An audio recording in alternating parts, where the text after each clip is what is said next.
seems like everybody's in the hunt for the South Sydney number 7. James, you've been on this story all day. What's the latest? So the Cronulla Sharks, Ben, have upped the ante today. They initially tabled an offer a couple of weeks ago. Adam had spoken with Craig Fitzgibbon at length. And the theory was that it looked as though that was tracking along nicely. Then, all of a sudden, the Broncos out of left field came in, tabled a significantly higher offer, 3 years, $2.4 million. And off the back of that, the Sharks have realised they needed to sharpen the pencil, change their position. They've done that today.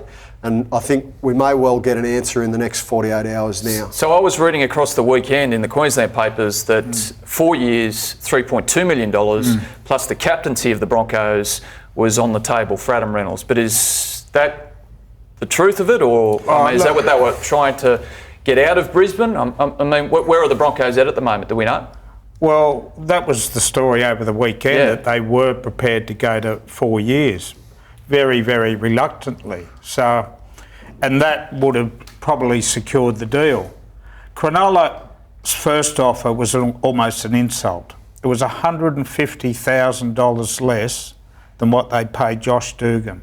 $100,000 less than what they pay Andrew Fafita. So can you was that $650,000 a year? What do you? $700. $700. But it was even going down the next 2 years as he got older.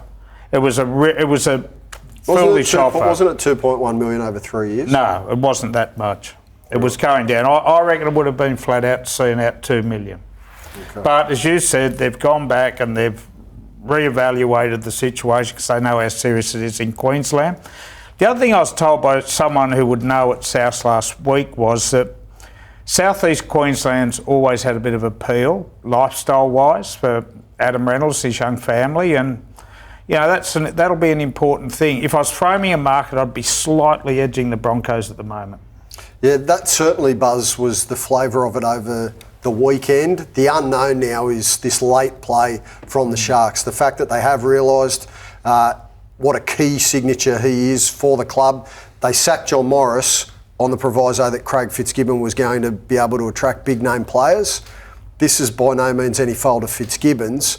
But the decision makers at the club and the football department, as Buzz pointed out, have initially tried to underarm. That's not how to do business in these circumstances. But they're also offering him 50 more than the Bronx, and the Bronx have got their noses in front. So, well, no, that's they're only offering 50 more as a result of this afternoon. That hasn't been on the table. But if the Broncos have still got their nose in front, then you've got to start saying, well. And to be fair, that they are both desperate for a kill.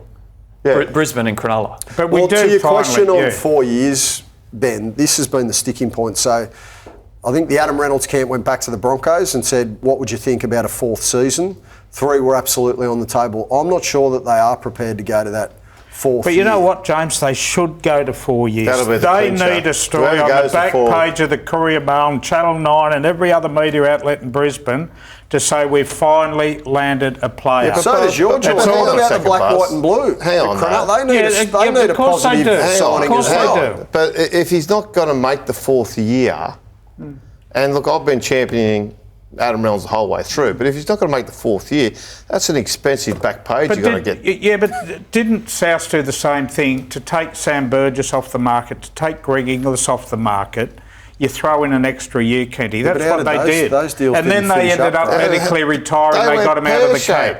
But that's what I mean. They medically retired. But if you're not, but Buzz, if you're not, the Broncos have got the money to do it. But to be medically retired, you have to go and face a battery of tests. So that because insurance, they don't just throw the money at you. They want proof that you cannot play the game any longer because of injury sustained under the terms, within the duration of that contract. Now, you might have some questions, but Wayne Bennett, I think, is on the record saying there's nothing wrong with the body of his little number 7. In fact, he'll back him to go as long as Benji Marshall. And then this today, he's made sure and certain that both the Sharks and the Broncos know where Adam Reynolds won't be. He's a done deal. He will be leaving the club. That's South Sydney. Everybody knows that, and we're all handling that with respect. What do you make of those comments, PK? Oh, look, I think that's probably up to Reynolds to come out and confirm, not the coach. I don't know. I find it unusual. Wayne generally doesn't buy into that area, as a rule. Particularly he won't be here next year. Yeah, exactly. I will say this. They're very close, Wayne Bennett and Adam Reynolds, and there was a story pushed into the narrative today that Cody Walker hadn't appeared at Media Day because perhaps his re-signing an extension was going to somehow impact on the club being able to keep Adam Reynolds. That's not the case. So Wayne got defensive and he stepped up to protect the club. Wayne's Is that what you're defenders- saying? Yeah, absolutely. All right, well, South Sydney hooker Damien Cook spoke today about his own efforts to keep Adam Reynolds in Redfern. Oh yeah, I have. I have had a chat with him where I've asked him to stay. He's a big reason why I've come to the club in the first place, because he was the halfback, and the likes of Sam and Greg and Sutto are all here too. But Reynolds, one of the big ones that stood out for me. So look, I'd love to have him stay. Is it a cruel part of our game where you can't keep it on? It is. So let's just see what happens, and we'll go from there. I don't think it's really affected the team at all. I'm just more thinking of Reno personally as a friend at the moment. I just want him to, sort everything out for his future, and hopefully it's here. But if it's not, hopefully it's just all sorted out, and he can move on. Well, the one thing we learned, I think, out of last Thursday's game against the Storm is that when Adam Reynolds isn't there, South Sydney certainly struggle. He's a very important part of what they do, so his chips have gone up. We've already said that he'd be a great signing for both the Broncos and the Sharks, but I'm wondering, Buzz, closer to home with your club, where does this leave Cronulla if they don't land Adam Reynolds? Oh, it leaves them in big trouble. It leaves them with Moylan, Johnson and Connor Tracy, doesn't it, as their halves options. I'm not aware of they're not going to get Mitchell Moses out of Parramatta, that's for sure.